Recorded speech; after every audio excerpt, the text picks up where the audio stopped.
أول ما شُفته قدّامي اتجننت، قُلت له: "إيه ده؟ إيه يا راجل اللي أنت عامله في نَفْسك ده؟" قال لي: "عملت إيه؟ مالِك؟ هو أنتِ يعني أول مرّة تشوفيه كده؟" قُلت له: "أيوه، أول مرّة أشوفه، إيه المنظر اللي أنت فيه ده؟ وبعدين باقول لك إيه، أنا بنتي برّه." قال لي: "بنتِك؟ وإيه اللي جابها من عند أبوها؟" قُلت له: "جرى إيه؟ بنتي تيجي في أي وقت، مالك أنت؟ ما لكش دعوة." لكن جوزي وقتها قال لي: "طيب أنتِ عايزة إيه دلوقتي؟" قُلت له: "أنا عايزة إن أنت تنام، مش هينفع يحصل أي حاجة عشان بنتي برّه." قال لي: "إزاي يعني؟ ده حقي." وقتها بصراحة ما عرفتش أعمل إيه، وساعتها أخد اللي هو كان عايزه.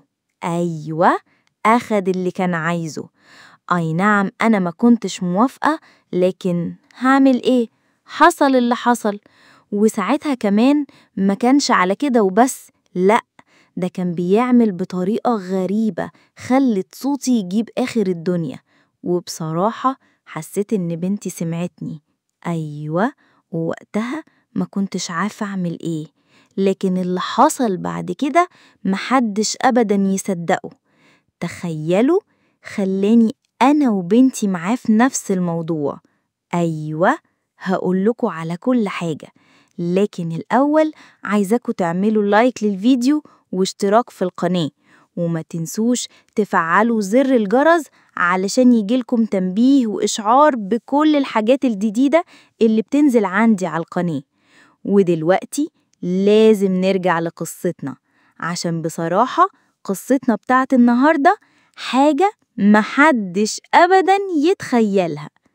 هنعرف جوز الأم عمل إيه مع بنت مراته ومراته. ويلا بينا نشوف إيه اللي حصل. بعد ما الموضوع ده حصل، تاني يوم الصبح وأنا بحضر الفطار لقيت بنتي عاملة تبصلي وتضحك. قلت لها: جرى إيه؟ بتبصيلي كده ليه؟ قالت لي: بصراحة يا ماما أنا سمعت كل حاجة امبارح.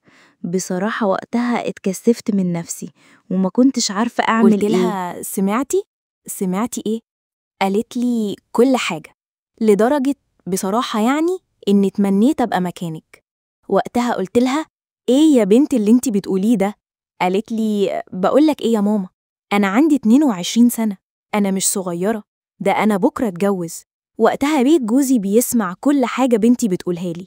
تعرفي يا ماما، جوزك ده شكله ملهوش حل، بيعرف الست عايزة إيه كويس قوي، وأنا بصراحة مش عارفة أقولك إيه. قلت لها: طب بس اسكتي لا يسمعك، دلوقتي هتلاقيه صحي وقام، اسكتي خالص. وفعلا مفيش دقيقتين لقيت جوزي طالع من باب الأوضة بيبصلنا إحنا الاتنين بصة غريبة. أنا وقتها فهمت إنه سمع كل حاجة، لكن بصراحة ما حطيتش في بالي أبدا. وبعد ما خرج من الحمام قعدنا نفطر إحنا التلاتة، ووقتها فضل يبص لبنتي ويبصلي، وأنا وقتها اتأكدت إنه سامع كل حاجة. لكن المشكلة كانت في بنتي كانت عمالة تبصلي وتبتسم. وقتها اتكلمت أنا وقلت لها: بقولك إيه، انتي النهاردة هتروحي ولا إيه؟ قالت لي: لا يا ماما، ده أنا قاعدة هنا كام يوم. قلت لها: قاعدة كام يوم ليه بقى؟ إيه يعني اللي حصل؟ انتي مش قلتيلي إن يوم ولا يومين وماشية؟ لقيتها بتقولي: جرى إيه يا ماما، غيرت رأيي، هو انتي يعني مش عايزاني أقعد معاكي ولا إيه؟ قلت لها: لا طبعا أنا مش قصدي كده. وقتها جوزي رد وقال لي: تقعد زي ما هي عايزة، ده بيتها. قلت له: بيتها؟ قال لي: أيوة بيتها، جرى إيه مالك؟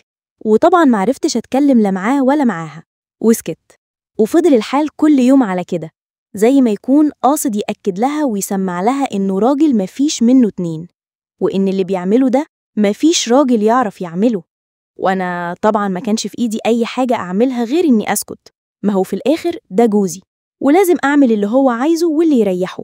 وما كنتش عارفة أبداً إيه اللي ممكن يحصل ولا إيه اللي في دماغه بالظبط. ويوم ورا يوم ابتدى هو وبنتي يبقوا أصحاب جداً، لدرجة إنهم كانوا بيقعدوا يسهروا مع بعض. وأنا كنت دايماً بخاف لحاجة تحصل كده ولا كده، أهو هديكم بتسمعوا اللي بيحصل. كل يوم كنت بضطر أقعد معاهم عشان أكون موجودة وأمنع أي حاجة ممكن تحصل. وفي يوم من الأيام قلت له: ما تيجي ندخل أوضتنا، أنت مش عايز تنام ولا إيه؟ بصلي وقال: متأكدة إنك عايزة تدخلي الأوضة؟ قلت له أيوة يلا بينا. وقتها قلت لنفسي أهو يعمل اللي يعمله معايا أحسن ما حاجة تحصل برا كده ولا كده. وفجأة وإحنا مع بعض وفي عز ما الصوت كان عالي حسينا إن في حد واقف ورا الباب. أيوة، وقتها جوزي أمن مكانه زي ما هو، حتى الدنيا عنده كانت واقفة ما أقولكوش إزاي. راح فتح باب الأوضة وتفاجئ إن بنتي واقفة قدامه. هو ضحك وهي كمان بصت له وبصت على كل حاجة زي اللي أول مرة تشوف حاجة بالشكل ده. كانت مبهورة، وأنا لقيت نفسي بزعق لها انتي يا بنت روحي على أوضتك، انتي واقفة بتتفرجي على إيه؟ لكن فجأة جوزي بصلي وقال تقدري تسكتي؟ ومسك بنتي من إيديها ودخل بيها على الأوضة وقفل الباب. أنا بصراحة كنت بحبه جداً، بحبه لدرجة إني مش قادرة استغنى عنه ولا عن وجوده معايا. وبعد ما قفل الأوضة نده عليا وقال هتسمعي الكلام ولا تتطلقي؟ قلت له اللي انت بتقوله ده. قال لي زي ما سمعتي، عايزة تتطلقي ولا تسمعي الكلام؟ وقتها ما كانش في إيدي أي حاجة أعملها غير إني أسمع كلامه، ووافقت على كل حاجة حصلت بيني وبين بنتي. واللي كان مخليني مستغربة إن بنتي كانت مبسوطة جداً وفجأة ابتدت تشاركني في كل حاجة بتعملها، لدرجة إني غصب عني دخلت في الموضوع واندمجت وما بقيتش عارفة أنا بعمل إيه ولا حتى بقول إيه، وبقينا إحنا التلاتة نعتبر جزء واحد، حاجة واحدة. إحنا التلاتة بنعمل نفس الحاجة، لدرجة إني بقيت متعودة على وجودها وما بقيتش عارفة استغنى عنها أبداً. وبقى كل يوم يحصل حاجة لازم أخليها هي موجودة، وبقيت أنا اللي بطلب منها كل يوم إن يحصل كده. أيوة، أنا اللي كنت بطلب، معرفش إزاي ده حصل، لكن ده اللي أنا عملته، لدرجة إني بقيت أحب المواضيع اللي هي بتعملها أكتر من هو. لكن هو كان مبسوط بيها جدا، يعني الموضوع لسه جديد ولسه بصحتها. علشان كده فضل الموضوع مكمل حوالي 6 شهور، وبقى أبو بنتي كل شوية يتصل بيها علشان عايزها ترجع، لكن هي كل ما يكلمها تقوله إنها مبسوطة هنا ومفيش حاجة ناقصاها، وإنه بس يبعت لها مصروفها. وفعلا هو كمان كان متجوز، وكان بالنسبة له إن بنتي تقعد معايا ده أنسب حل، علشان المشاكل اللي كانت بتحصل بينه وبين مراته بسبب بنتي. وفضلنا على الحال ده. المشكلة إني أمها، لكن اتعودت على كل حاجة بتعملها وما بقيتش عارفة استغنى عنها أبدا. عشان كده جيت لكم وحكيت لكم قصتي، وإنتوا تفيدوني وتقولولي أعمل إيه وأتصرف إزاي، وأنا هستنى كل التعليقات بتاعتكم وأقراها كويس. يا أحمد والنبي يا أحمد كفاية بقى، أنا تعبت، بلاش كده، بلاش من هنا، خليك قدامي أعز. أيوة خليك من هنا أحسن. فضل أحمد يقول لي الأكل هيبرد. قلت له طب استنى حتى ألبس حاجة. قال لي لأ أنا ميت من الجوع. قعدت جنبه وأنا لسه لفة الفوطة عليا، كنت طالعة من الحمام. قعدنا ناكل سوا، نضحك ونهزر، وهو فجأة بدأ يوكلني وأنا وكله. خلصنا رحنا نغسل إيدينا، هو غسل وملقاش فوطة ينشف فيها إيديه، قعد ينشف إيده في الفوطة اللي علي.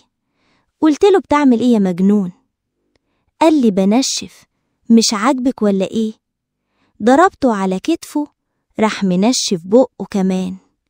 جريت وراه وهو بيضحك، وفجأة الفوطة اتحلت من عليا وأنا اتلبخت. هو واقف يضحك وأنا بلمها بسرعة. قلت له عاجبك كده؟ راح جاري تاني، دخل الأوضة وطلع فوق السرير، وإحنا نضحك ونهزر ونضرب في بعض. أهلا وسهلا بيكم في قناة حكايات هند. النهاردة معانا حكاية جديدة وأتمنى تعجبكم. لو بتحبوا الحكايات الغريبة والمختلفة ما تنسوش تشتركوا في القناة وتفعلوا الجرس علشان يوصلكم كل جديد. بتقول صاحبة القصة أنا اسمي إيمان، كنت متجوزة واتطلقت من 3 سنين علشان مش بخلف. رجعت أقعد في بيت أهلي، أبويا وأمي متوفيين، واللي عايش فيه دلوقتي أحمد أخويا عنده 23 سنة، أنا اللي مربياه من وهو صغير. جوزي ساعتها بعد محاولات كتير جدا للخلفة وعمليات ومنفعش، قال لي أنا عايزة أتجوز عشان أخلف. قلت له حقت اتجوز، بس أنا مش هينفع أكون معاك بعد كده. طلبت الطلاق وخدت كل حقوقي ورجعت بيت أهلي. قلت لأحمد أنا عارفة دي شقتك وحقك تتجوز فيها، أنا هدور على شقة تانية، وساعة ما تلاقي بنت الحلال لقيته بيقول لي مفيش الكلام ده خالص، انتي أختي وحبيبتي ولسه بدري قوي على الجواز، وأنا مبسوط إنك هتقعدي معايا وترحميني من أكل الشارع والوحدة. قلت له طيب يا حبيب قلبي، انزل كده لف 2-3 ساعات لحد ما روق الشقة. قال لي ولا هيحصل أبداً، أنا معاكي وهنضف الشقة معاكي واساعدك في كل حاجة. بدأنا سوا أنا وهو نمسح ونكنس ونروق. الشقة كانت شبه زريبة فعلاً، تراب وزبالة وكراكيب سنين.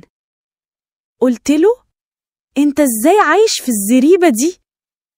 رد عليا وهو بيضحك، خلاص بقى يا منى خلصنا. فضلنا نروق لحد آخر النهار، كنا اتهلكنا حرفيا. الشمس كانت غربت بس الشقة بقت بتنور من نظافتها. بعد ما خلصنا قلت له انت جعان؟ قال لي ايوه طبعا جعان موت. قلت له انا مش هقدر اطبخ دلوقتي، خد فلوس وانزل هات لنا اكل عبال ما اخد دش واروق على نفسي. احمد لبس ونزل، وانا دخلت الحمام وبس طلعت لابسه الفوطه لقيته رجع ومعاه مفتاح الشقه طبعا، فدخل. قال لي وهو شايفني حطي الاكل على الترابيزه بسرعه، انا هموت من الجوع. قلت له انت جبت ايه، كفته؟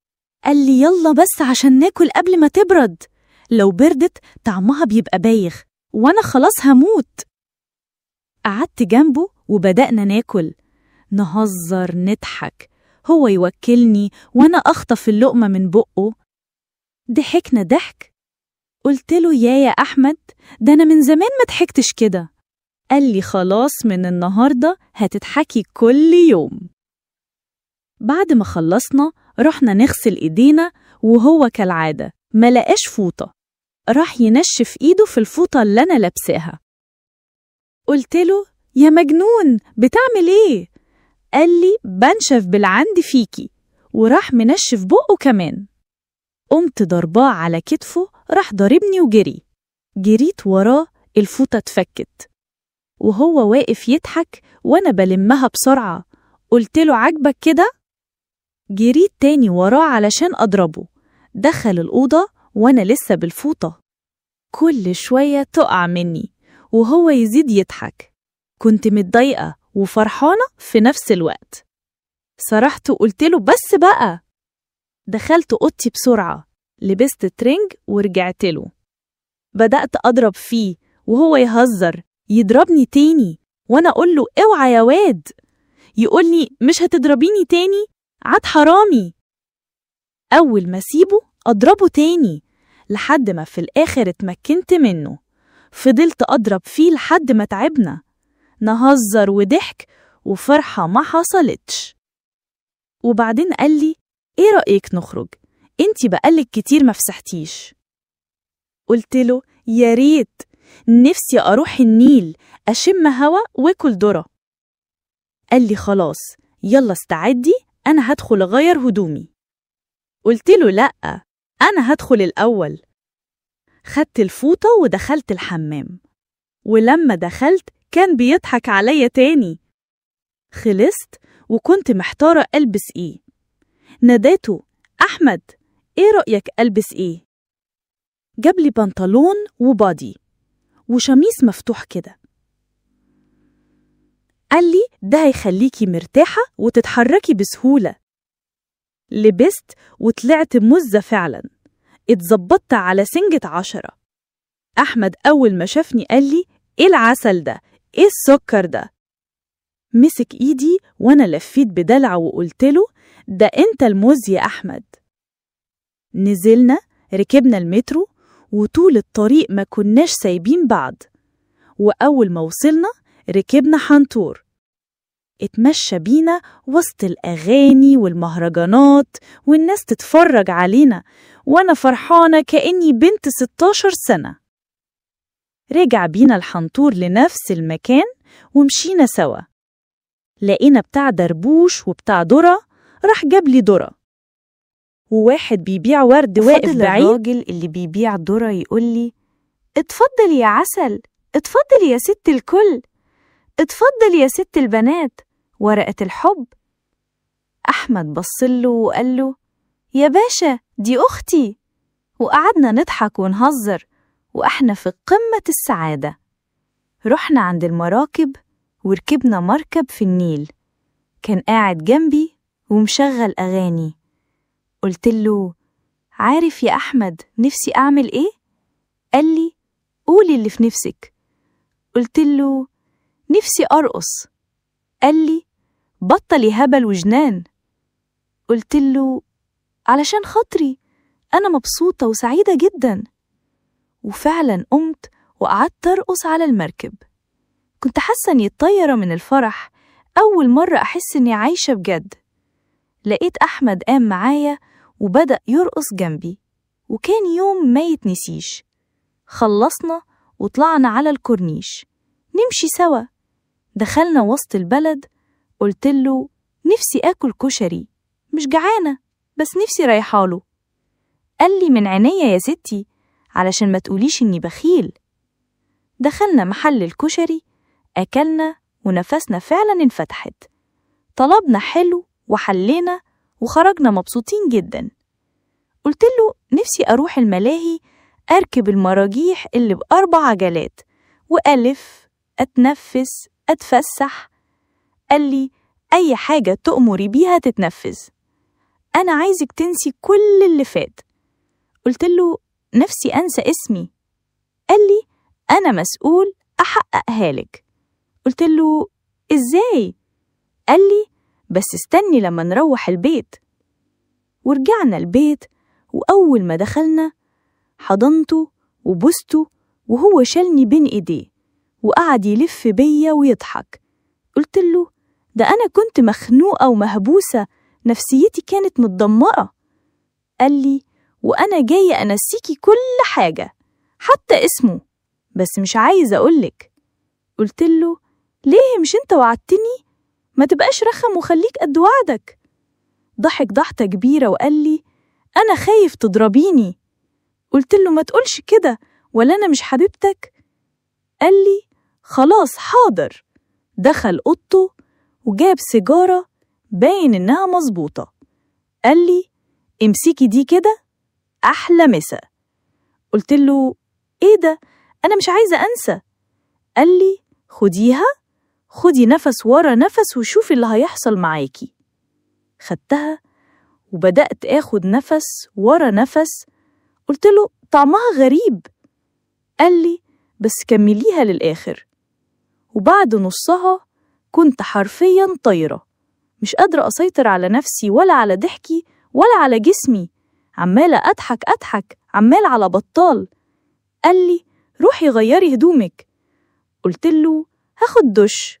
ودخلت الحمام وأنا بهرج وبضحك. وبعدها معرفتش إيه اللي حصل، ما فقتش غير تاني يوم الظهر. بصيت على أحمد كان نايم. قمت جهزت الفطار وقعدنا نفطر سوا. قلت له: هو إيه اللي حصل امبارح؟ قال لي: يا لهوي على اللي حصل. قلت له: قولي، أنا مش فاكرة حاجة.